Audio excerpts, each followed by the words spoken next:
In this video, I'm going to talk about ways of assessing personality, and what method you use will be partly determined by what perspective you're coming from, the psychodynamic or psychoanalytic, the trait perspective, or potentially the humanistic perspective. So the different methods I'm going to talk about are interviews, which will be slightly self-explanatory. We'll talk about projective tests. We'll talk about behavioral assessments.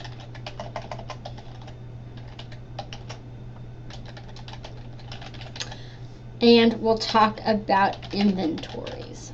So those are the different versions. First of all, interviews. Things to know about that are that they can be either structured or unstructured. So they can be more open-ended, that's going to be unstructured, or more of choose what you think, A, B, C, that's going to be a little more of the structured. And a problem you can have with interviews that you need to be careful about is the halo effect. The halo effect is the tendency of positive characteristics to influence your assessment. So if someone smiles a lot, you're going to think that they're a better person than if they're frowning. If they look cute, you're going to think that they are better than if they are not so cute. So you are going to let those positive things potentially influence you.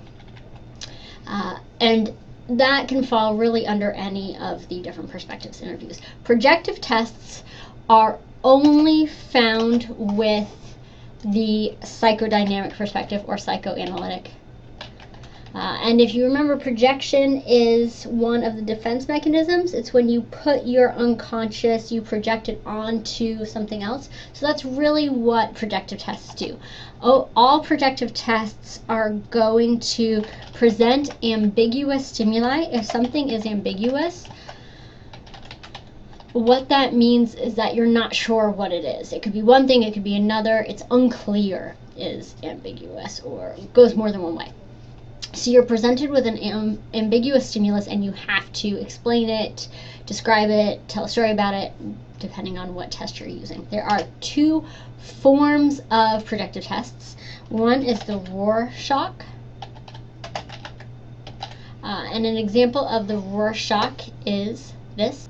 So the Rorschach is 10 ink blots, and you are told to describe what you see. So depending on what you see, there's a whole book that says if they see an angel, it means this is in their unconscious. If they see a bat, it means that's in their unconscious. If they see a wolf, this is what's in their unconscious. Whatever it is, it means something about your unconscious. So that's what the Rorschach is. Again, that's going to be 10 ink blots. And they're actually the same ink blots every time you do it. The other projective test you need to know is the thematic apperception test. The abbreviation for that is the TAT. And this is 20 pictures. And you have to tell a story about what you see in the picture. So here's the example of that.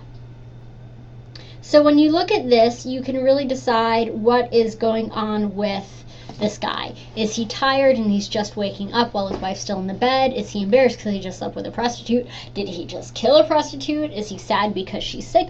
You don't know what's happening, but based on what you see in this ambiguous picture, it says something about what's hidden in your unconscious. So those are the two forms of the projective test you need to know, Rorschach and the thematic apperception test. Again, both are going to present ambiguous stimuli that you need to describe, but Rorschach is ink blots and thematic apperception test are pictures. For behavioral assessments, you are assessing behavior, and there's a few ways you can do this. You can do this with observations, so you just watch the people. You can do this with rating scales, and in a rating scale, what you are going to do is assign a numerical value to specific behaviors. So when he cried, how big of a cry was it on a scale of 1 to 7? When she seemed happy, how happy was she? So specific behaviors, how intense were they basically? You can also do frequency scales. And this is when you record the frequency of specific behaviors. So how many times did he cry in the hour? How many times did she laugh in the hour? So how often did it happen? Frequency. How intense was it? Rating scale. So those are the two types of scales in addition to observations that you can do for behavioral assessments. And finally, you have inventories.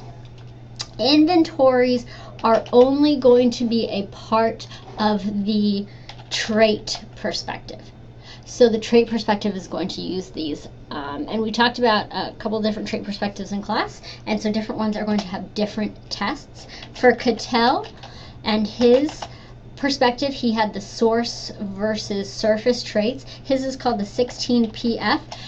He originally had 16 source traits. That's where you get that from. So it's 16 personality factors. This will tell you how you fall into now his 23 source traits. If you are interested in the Big Five, the name for that test is the NEO-PI.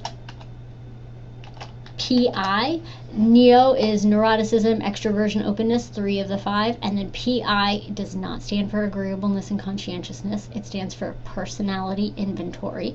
So that is only going to give you your results for the Big Five. A version of the NEO-PI is the assignment for the chapter. And the most common one that is not directly connected to a perspective we talked about, but it is a trait one. The most common one is called the MMPI. It's in the second edition. You do not need to know what MMPI stands for, but technically it's the Minnesota Multiphasic Personality Inventory.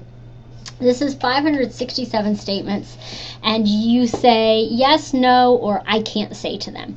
And it's things like, I like to hurt small animals, I talk faster than I speak, things like that. Some more extreme statements than others. The cool thing about the MMPI is that it's got the 10 clinical scales that measures everything from your likelihood of worrying to whether or not you might have schizophrenia, but it also has 8 validity scales. It basically asks you the same thing in so many different ways that you can't really lie on it. It's very good at catching liars. So these are 3 types of inventories. Overall inventories, what they are, they're tests, either computerized or paper or pencil, with standardized responses. So yes, no, true, false. They're not going to be open-ended, and so they can basically give you a score. They can compare you to other people. So that's going to fall into the trait perspective only. And these are the different ways we assess personality.